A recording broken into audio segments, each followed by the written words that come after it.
Ama Mirna. Ayan. Si Ama Mirna po ay ating isinalin po.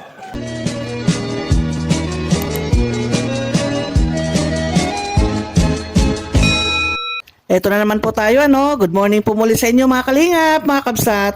Narito muli si Ama Mirna, magbibigay po sa inyo ng konting kuro-kuro, konting opinion, konting reaction dito sa mga napapanood ko po mga videos. Ang tatalakayin ko po ngayon ay tungkol naman sa mga charity workers o charity vloggers. Alam niyo po mga kalingap, hindi po talaga biro ang maging charity vlogger. Sakripisyo po talaga ito mga kalingap. At talagang paglalaanan mo po ito ng oras. Bakit ko po nasasabing sakripisyo mga kalingap? Sakripisyo dahil po sakripisyo sa bulsa. Yan, sa financial na gastusin, sa financial na pangangailangan, kailangan po yan. Dahil kung ikaw po isang charity vlogger, kailangan mo po talaga maglabas ng pera, maglabas ng kung anong meron ka para maitulong mo doon sa iyong tinutulungan. Hindi lang yun, kundi sakripisyo rin dahil kailangan mo ring mag-sacrifice na pumunta doon sa mga iba't ibang lugar kung saan maghanap ka ng matutulungan mo. Pagod sa katawan, mainit man yan, maulan man yan, tuloy-tuloy pa rin ang ginagawa nila na pag-i-scout at paghahanap na matutulungan itong mga charity vloggers. Lalo na itong mga nandito sa Kalingap, ay talaga nga naman mapapabilib ka. Ang aking bibigyan ng reaksyon ay tungkol kay Kalingap Edward TY.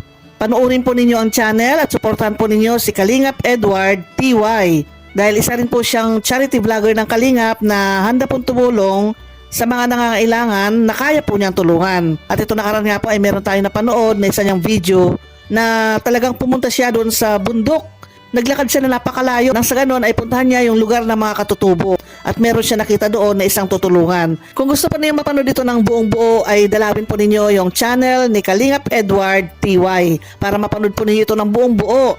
At meron lang po akong gustong i-share tungkol po sa ginawa niyang ito. Panoorin po muna natin. Madali na po kasi, 4:20 na yata. Sigurado abuti kami ng dilim pag uwi. Medyo mabilis naman pagkapauwi kasi pababa na siyempre. At saka siyempre yung wala nang hinto-hinto, hindi ka talaga pataas talaga, siyempre hingal. Eh ito pagka pababa na mabilis siya. Mabilis ng mga 15 minutes kasi doon sa pakyat. Dati tayo nagsadya rin dito mga nakaraang taon. Inabot tayo ng dilim dito sa area ko sa aking nila nakaraan. Ayan ang problema, mukhang umulan. Limutan pa yung pawing dun sa sa tricycle. Ate, madalas din tayo nag-andito, papapiling sa lugar. Kasama ko yung mga kapatid at ilang kapitbahay. Tatlong akyatin pa yung mahirap dito.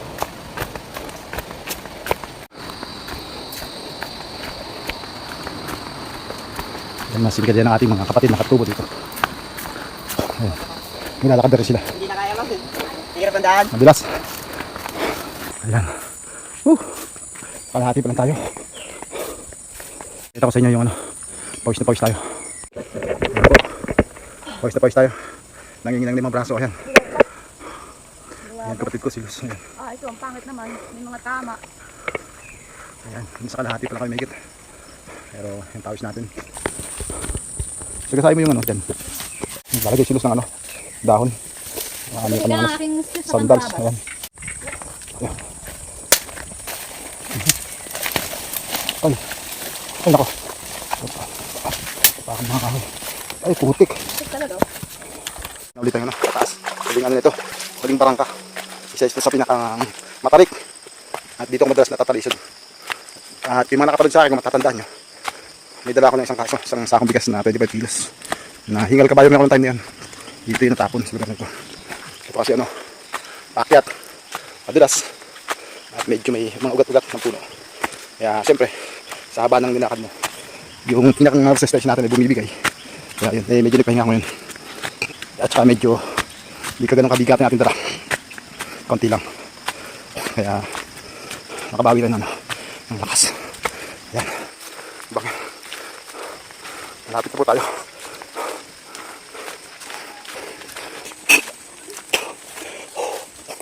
Apo! Apo! Kamading! Kamading! Magandang hapon. Kamading. Kumusta po? Tagal po tayong hindi nakita. Hingal pa ako.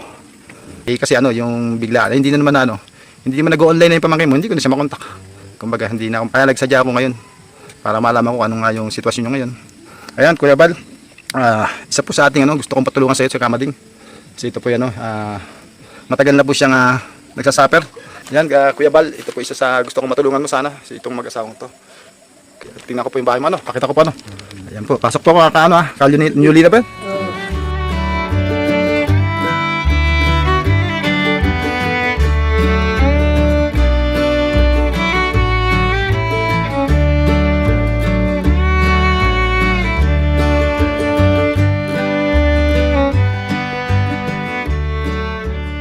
Sana isa po sa ating pasyalan to at mabigyan natin ng konting tulong ng Team Kalingap. Ayan po yung bahay niya. Wala po siyang pagkakataon dahil may edad na po at saka ito nga may sakit po ito. Kunin ko muna yung dala ko sa inyo kaya kamating kalyo nila Salamat po. Isa na kayo dito sa aking munting dala-dala sa inyo Salamat po. kamating. Ayan. Ayan lang po yung ating kaya dyan, 5 kilo bigas. Ayan po yung pang tagto, merenda yan, pansen. Ito para medyo lumakas-lakas kayo, Meron tayo dito adult natin, tsaka ito. Halagang 200 pesos lang. Ayan, mga pamasahe mo sana, luwas-luwas. Sana po makatulong yan sa po, kamating. Ibigay niyo po yan kaya yung yan lang, yan po yung ating nakayanan. Ang ko lang po, mabisita kayo dito, baka kumusta, para malaman. Pero patuloy lang tayo sa paglaban sa buhay, Ayan nga si Kalingap Edward PY. Bagamat matagal na siya sa larangan ng pag-YouTube o sa larangan ng pagiging charity worker, charity vlogger, at siya ay patuloy na tumutulong, patuloy na nagbibigay ng ayuda, kung ano po yung tulong na maibibigay niya, kung ano lang po yung makakaya niya. Kahit matagal na siya sa pag-YouTube ay hindi pa niya nararanasan yung makatikim ng sahod sa YouTube. Ganun pa man, hindi po siya tumitigil mga kalingap sa kanyang pagtulong. Kahit malayong lugar yan, kanyang inaabot. Kahit malayong lugar yan, kanyang nilalakad. Para lamang po maabutan ng tulong yung mga nire-recommenda po sa kanya. Kagaya nga itong napunta niya, di po ba? Ito si tatay may sakit, si nanay ganun din, mahina na. At kanyang binidyoan po ito at kanyang i-recommenda kay Kuya Val Santos Matubang. Pag ganito po na malaki na po yung gagastusin, ay siyempre hindi na po makakayanan ni Kalingap Edward, kundi i-recommenda na po niya kay Kuya Val Santos Matubang para po mabigyan ng kaukulang aksyon kung ano man yung kailangan po na hinihingi po ng mag-asawa. Taga Rizal Province po sila pero si Kuya Val taga Bicol. Pero alam naman po natin na si Kuya Val po ay umiikot po yan sa mga landing pads o sa Maynila pumupunta rin, sa Rizal Province pumupunta rin, kagaya napunta niya sa Antipolo, ganon. Kaya dito kay Kalingap Edward, nasa Rizal Province sila, alam niya na si Kuya Val ay dadalaw din po doon, kaya itong tinutulungan niya po ito na napunta niya doon sa bundok ay inirekomenda rin po niya kay Kuya Val. Na sana po maabutan din po ng tulong ni Kuya Val. Ang aking naobserbahan lang po dito nilakad po nila Kalingap Edward itong lugar ng Katutubo. Pag akyat pa lang nila sa bundok ay 1 oras ng lakaran. Naku, ang hirap niyan Kaya nasabi ko kanina sa umpisa, sakripisyo po talaga. Hindi lang sa bulsa, kundi sakripisyo din doon sa kalusugan o sa kalakasan, katawan, ganyan, ng mga kalingap na pumupunta po sa mga malalayong lugar. 1 oras na lalakarin, ang hirap po niyan. Buti sana kung napakaganda yung daanan. Ang daanan po ay siyempre may bangin, may bako-bako at saka may kaputikan din, lalo na pag umuulan ang putik po ng lugar na yan. At ang mahirap po dyan, liblib po yung lugar at kung hindi ka po taga dyan ay isang delikado rin po yan dahil hindi ka kilala, siyempre liblib yung pupuntahan mo ay kailangan ingat din po. Kagaya niyan, pinuntahan nila si tatay, yung mag-asawa. Pag uwi nila ay medyo gabi na, medyo paggabi na. Siyempre maglalakad pa sila ng 1 oras yan pababa o sabi natin less than 1 hour na lang yan pag pababa. Dahil mas madali po pag bumababa, mas mabilis. Pero pag gabi na po yan, 6:30 ng hapon, magdidilim na yan, kaya napakadelikado po yung kanilang ginagawa. Bagamat ganoon man ang sitwasyon, hindi tumitigil sila Kalingap Edward TY sa paghahanap ng matutulungan. At karamihan naman po talaga sa natutulungan, di po ba, ay nasa bundok talaga. Dahil kung dito naman sa sentro, sa syudad, siyempre kahit papaano may hanap buhay yan, kahit papaano mayroon din po yung kabuhayan. Pero pagdating po doon sa mga taga-bundok, ay makikita mo rin talaga yung mga kababayan natin na hikahos din talaga sila. Kulang din sila sa pangangailangan. Yung iba nga dyan, kumakain lang ng kamote, yung iba kumakain ng saging, kulang yung kailang panustos ng buhay. Kaya mabuti na lang may mga charity vloggers na naglalakad o nagsasakripisyo na umaakyat sa bundok para tingnan yung kalagayan nila, maabutan ng konting tulong, maabutan ng ayuda. Hindi lang naman po si Kalingap Edward ang nakakaranas nito, maging iba natin charity vloggers ng Kalingap ay ganito po yung kanilang ginagawa. Dahil kung hindi ka naman charity vlogger o ganyan yung ginagawa na katulad kay Kuya Val, ay wala kang gagawin sa buhay kundi hindi ka magpapakahirap, di ba? Dahil hindi ka nga charity vlogger.